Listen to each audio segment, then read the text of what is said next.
punya pendapat pola kerja berbeda. Yang kita lihat kemarin kayak gitu ya. Tapi yang merasa nggak enak pasti yang kedudukan. Ya, iya sih. Karena beban banget. Aku kedudukan lagi ya. Iya. Ya? Ya gini maksud gua kalau lu ngadepin situasi Oper-operan korek gak ada yang bakal. soalnya lu lama.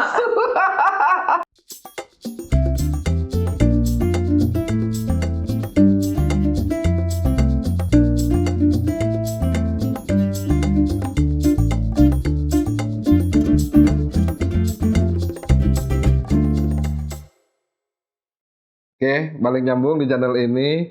Masih bersama gue Abraham, dia Alam. Dia lagi sibuk gimana caranya ngebuka rokok. Iya.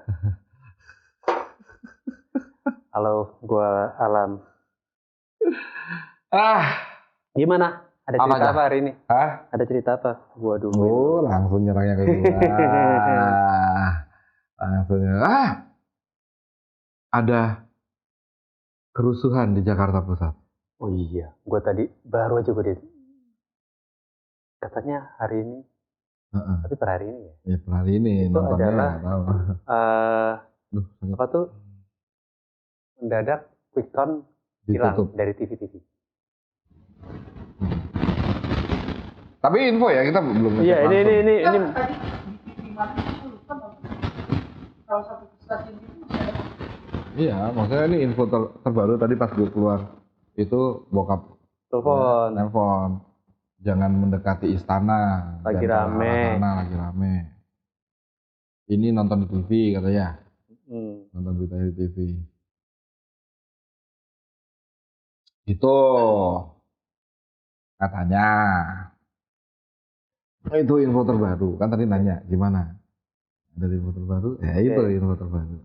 Tapi kita itu ingat nggak sih kemarin kita bantuin apa?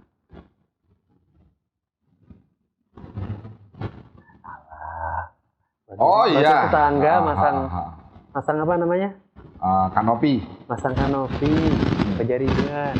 Dia kerjaan harian atau kesibukan harian kan, daily basis kan. Ya benar. Nah, tapi ingat nggak? Ada beberapa kejadian lucu dan ada beberapa yang ngingetin gue sama pemilu. Sama Pilpres ini. Iya. Itu jadi alasannya kenapa ada Pilpres. Iya. Biar nggak kayak kita kemarin. Arsiteknya terlalu banyak. Ngerjain semua mandor. Masa otaknya bisa mikir semua. Terus akhirnya semua punya pendapat sendiri. Iya. Sampai bapak bilang, arsiteknya banyak nggak kelar-kelar ini. Terus gue mendadak inget, ya itu alasannya kita Pilpres ya. Kalau kagak ada satu jenderal tertinggi yang... Iya, masa ya kalau misalnya dari 3 calon itu semuanya naik jadi presiden, ya dibikin sif-sifan. Gimana? Iya, jadi misalnya 02 karena dia angkanya paling tinggi, dia shiftnya shift pagi sampai siang. Habis itu ganti lagi nomor apa yang keberapa. Dari siang sampai sore, terus ntar ada yang shift malam. Ada 3 calon. Ya, kerjanya shift-shiftan gitu. Tapi pengalaman gue kerja shift-shiftan itu dipecat gue. Kenapa? Karena begitu masuk kantor, sip, terus pulang. Sip, terus pulang. Dipecat. Nggak tahan lama. Oke. Ya kan? Ya kan? Juga kerja shift-shiftan. Nah, tapi ini gue pengen ngomongin sedikit ya. Gak apa-apa lah. Ya banyak juga gak apa-apa. Maksudnya tentang situasi kerja ketika kedudukan sama, atau kasarannya powernya sama. Tapi agak nggak enak lah. Punya pendapat pola kerja berbeda. Yang kita lihat kemarin kayak gitu ya. Tapi yang merasa nggak enak pasti yang kedudukan. Ya, iya sih. Karena beban banget. Aku kedudukan lagi ya. Iya. Ya gini maksud gua. Kalau lu ngadepin situasi oper-operan korek gak ada yang bakal. Soalnya lu lama. Ntar buru habis loh ini. Lu yang lama mau bakar aja pakai kesempurnaan api itu dalam kebakar semua itu bikin rokok lebih nikmat. Teori, nggak tahu gue melakukannya. Nah, maksud gue pola kerja. Kasarannya bukan otodidak dan sekolahan, bukan itu sih. Tapi yang tertata, terpola dengan yang tidak terpola, jumping. Loncat. Oke, terus? Itu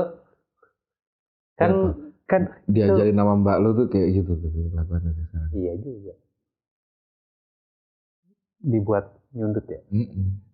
Tapi itu kan maksudnya kita aja berdua langsung masuk mendadak. Gitu. Misalkan orang kan kita biasa kerja kan kalau supaya nggak ngulang semuanya perfect. Katanya kalau di bangunan kita ukur dong. Terus step by stepnya nggak boleh ketukar. Ini dulu baru A dulu baru B. Setelah B baru ke C. Itu kan ada yang misalkan ada yang random banget. Tapi kita mendengarkan dia karena misalkan dia senior. Dia ngerjain tahu langsung D. Tahu langsung E. Sebenarnya gini, kemarin setelah tak pikir-pikir ya, pas tak liatin kondisinya, kenapa kok karakternya kayak gini gitu ya, kok loncat-loncat. Karena ternyata udah ada berita. Gitu loh. Beritanya apa? Jadi sebenarnya kan kanopi yang seberang itu pindah ke sini, yang aslinya sebenarnya dulunya di sini. Ya. Ya kan? Jadi kenapa menclok dan nggak diukur PD, ya kan? Karena itu dia ngeliat bekas-bekasnya yang ada di sini. Oh berarti ini sebenarnya tinggal ikutin aja. Tapi kan ada satu faktor yang kita nggak penyesuaian waktu ke sana. Nah, bisa jadi udah dipotong atau ditambah. Yes. Betul. Gitu loh. Itu yang harus diukur lagi sebenarnya. Tapi ini ya modal feeling yakin aja. Gitu loh. Ya.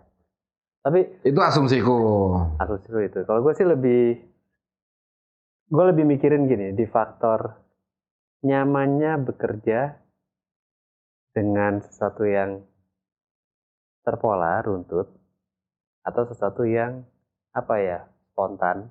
Uhuy. Jumping. Menang lagi tuh kemarin. Wah. Menang lagi.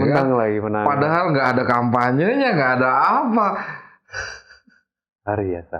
Katanya malah menang. The power of gitu. Itu. Tapi kalau gue sih kemarin kan kita sempat memperhatikan hasil karyanya itu, karya spontan ini. Iya. Ya kan?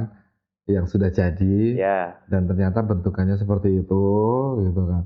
Main tarik sana, ganjel sana, tarik sini, ganjel sini gitu kan. Iya. Nah, pas tak lihat-lihat itu, habis ngomongin itu kan kita pindah duduk kan. Terus pas tak perhatiin. Ini unik loh. Kenapa? Karena gue, kalau lu pernah jalan-jalan di kios-kios kecilnya di Pantai Kuta, itu rata-rata atap-atap nebengnya itu ya kayak gitu modelnya. Oh, tambal sulam, ganjel sana, ganjel sini. Jadi ketika ada kesempatan di awal untuk bikin konstruksi yang bagus, biar sekali jadi direncanain. Tapi gini, maksud gua, tahu-tahu ada yang ngelakuin, pasang dulu aja biar berdiri. Ntar kalau nggak cocok, copot. Tapi itu kan geser. Di sini. Ya. Itu kan di sini. Kalau di Kuta itu keseringan dasarnya itu waktu pertama bikin ya rapi. Cuman ya karena angin, pasir yang makin turun, ya akhirnya jadi ada keturunan segala macam kan. Jadi tambal sulam gitu loh. Itu yang terjadi di sana. Cuman kok efeknya malah kayak di sini. Iya, tapi mungkin bukan keturunan bahasanya. Penurunan. Kalau keturunan beda. Iya, beda. Iya. Terus barusan ngomongnya keturunan kalau ya. Ya itu emang keturunan. Enggak, penurunan. Enggak, itu emang keturunan. Menurun. Loh, di sana itu kebanyakan keturunan loh orang Bali. Bukan, kita ngomongin bangunan, hei. Ini bahas tuh, lihat tuh Mas nempel tuh. Keterangan tuh masih nempel tuh. Gitu. Tapi gini, maksudnya ada penurunan. Tapi gini, kita kan udah biasa di event ya. Maksudnya yang melibatkan banyak unsur, banyak bidang yang harus kerja sama satu sama lain. Kita udah tahu kan, misalkan bangun, nggak usah deh, satu panggung dibangun aja harus masuknya apa dulu itu sesuai urutan dong. Kalau enggak kacau banget nih. Betul. Nggak efektif. Cost-nya tinggi, terus jadinya juga nggak safety. Nggak, lebih ke arah yang masang, yang it's supposed to be masang belakangan, tapi karena itu nggak berurutan, atau enggak karena yang masang belakangan yang disuruh datang lebih awal, akhirnya malah jadi duduk-duduk bengong mau ngapain pada belum bisa masang karena ini belum berdiri. Ya kan, keseringan kayak gitu. Ya itu artinya kan ada tahapan-tahapan. Ada tahapan, ada step-step yang lu masih ngerjainnya nanti. Iya, karena kan lu datangnya jam segini aja. Kalau di dunia event itu kan udah ada struktur organisasinya, ada apa namanya production manager. Nah, production manager ini kan dia yang mengepalai kru-krunya yang ya entah itu vendor-vendor untuk stage dan lain sebagainya gitu loh. Nah, kemarin itu karena kita kerjasama jadi nggak ada struktural, lah semuanya production manager. Iya, semua bisa berpendapat. Kasarannya kalau di satu proyek semua mandor. Iya, nggak ada pekerja. Ada yang diem ngerjain apa? Yang paling muda. Iya. Karena nggak bisa ngapa-ngapain. Mau ngasih kata-kata, mau terbang. Iya, karena nggak bisa. Ya mungkin ada ide menurut dia, ada juga pasti, gitu loh. Cuman mau ngomong, wah gak enak nih motong omongan orang tua gitu kan. Akhirnya ya istri mau kalah lagi. Mau ngegerinda aja salah arah aja dibalik. Iya. Nggak ke situ, duduknya 11. Tapi ini pisang ini manis banget loh. Enggak. Kan lagi ngomongin apa tuh larinya ke pisang.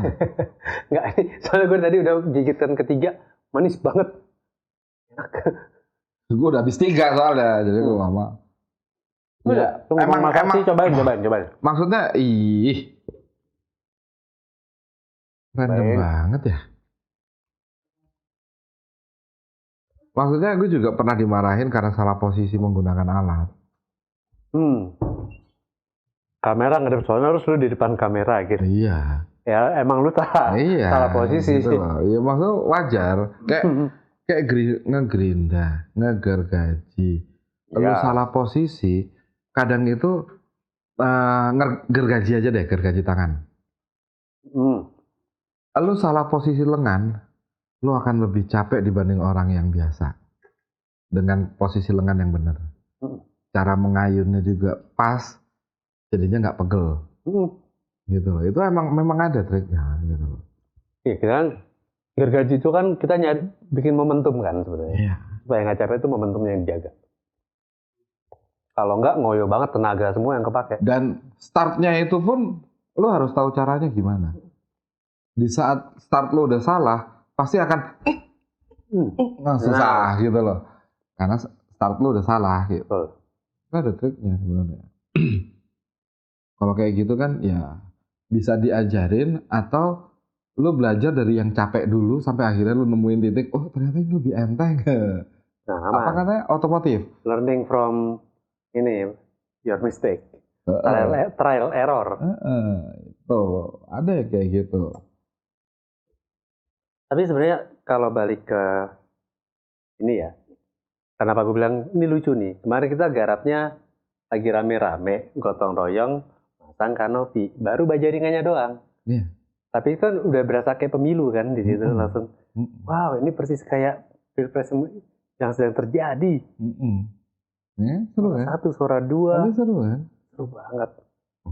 Itu mah jadinya malah kayak vokal grup atau enggak paduan suara, suara satu, suara dua. Oh iya, maksudnya pendapat satu, pendapat dua. Itu terus ini. Di level begini aja bisa sekios ini ya kalau nggak ada satu pucuk yang tertinggi.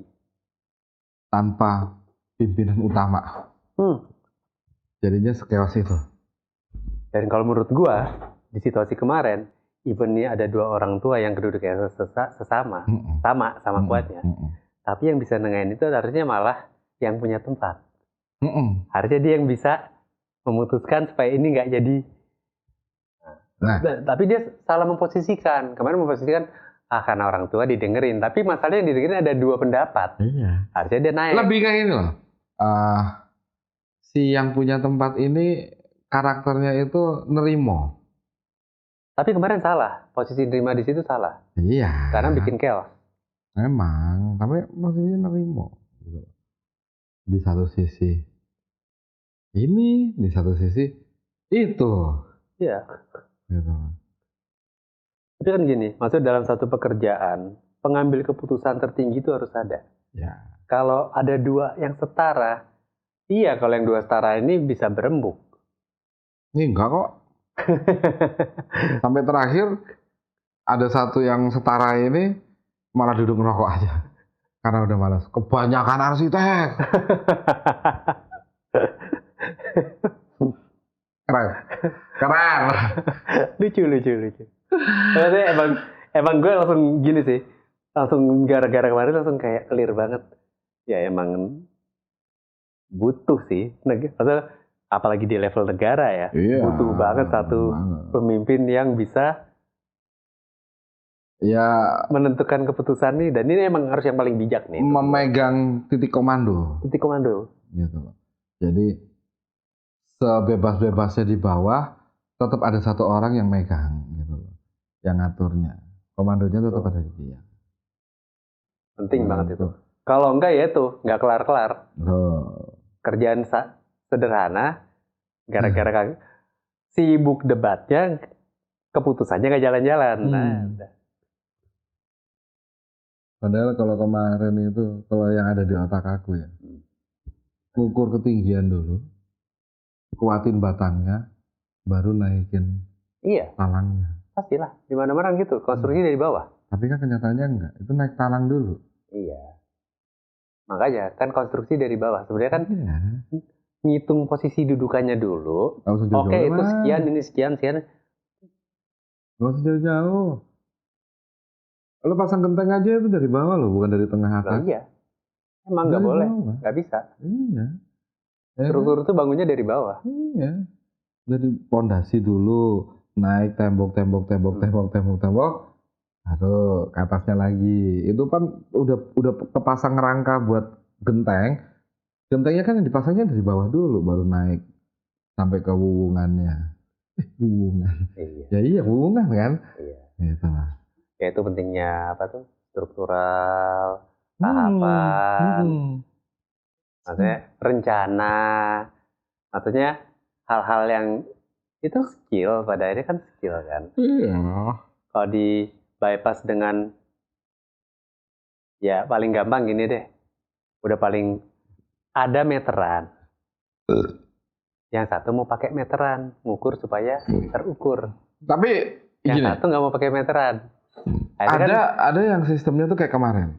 Gimana? Kalau lu ngeliatin orang bule bikin bangunan, ya kan, bikin rumah aja contoh. Dia naik pondasi dari pondasi, naik ke tiang, sampai ke tiang, naik ke tulang-tulangan atap. Betul.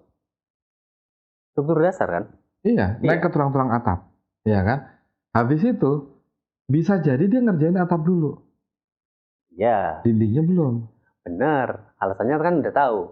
Tapi seenggaknya tiangnya ini udah berdiri dulu. Udah benar. Gitu. Maksudnya kan struktur dasar untuk bikin satu, begitu atap selesai, yang di bawahnya kalau ngerjain apa-apa udah aman. Teduh, nggak kena panas, nggak kena Maksudnya gini. Seenggaknya tiang ini udah berdiri dulu, baru lu masangin tulang-tulang atap dan atapnya. Ya. Nah ini kemarin kita pasangin tulang-tulang atap. Atapnya dipasang dulu. Tiangnya belum dipasang. Terus enggak, posisinya ketika dipanggil pada butuh banyak orang, ternyata suruh megangin jadi tiang. Itu kebayang gak tuh? Itu lucu. Itu lah maksudnya akhirnya ganjol pakai tangga, pakai ini, pakai tangan. Salah nih, strukturnya kebalik. Oke. Jadi konklusinya seperti apa? Ya, kalau kesimpulan gue sih pola kerja intinya. Ya, maksudnya rencana dan pola kerja, pola eksekusi itu harus terukur. Tahapannya harus pas. Tahapannya harus jelas. Tahapannya jelas, terencana. Gitu itu dasar berpikirnya harus di situ. Ya. Dan yang paling penting ada satu yang bisa memutuskan paling tinggi posisinya. Tuh. Yang paham itu. Ya, jadi gitu ya teman-teman ya. Kalau pengen memplanningkan sesuatu itu harus terstruktural dan memang awalnya tuh harus apa, akhirnya itu harus apa. Itu semua harus berjalan. Nggak bisa tiba-tiba masuk di tengahnya, bisa. Jadi gimana tadi, awalnya apa, akhirnya apa? Kagak jadi apa-apa dong. Nah, ya kan masih bertanya orang. Bertanya, selesai juga bertanya. Orang rencana apa? Nanya lagi. Iya. Kan contoh. Contohnya jelas dong. Oh, berarti misalkan awalnya apa, akhirnya api. Awalnya apa, sebuah pertanyaan. Akhirnya terjawab. Nah, itu selesai. Tetap nyambung di channel ini. Gua Abram. Ya Alam.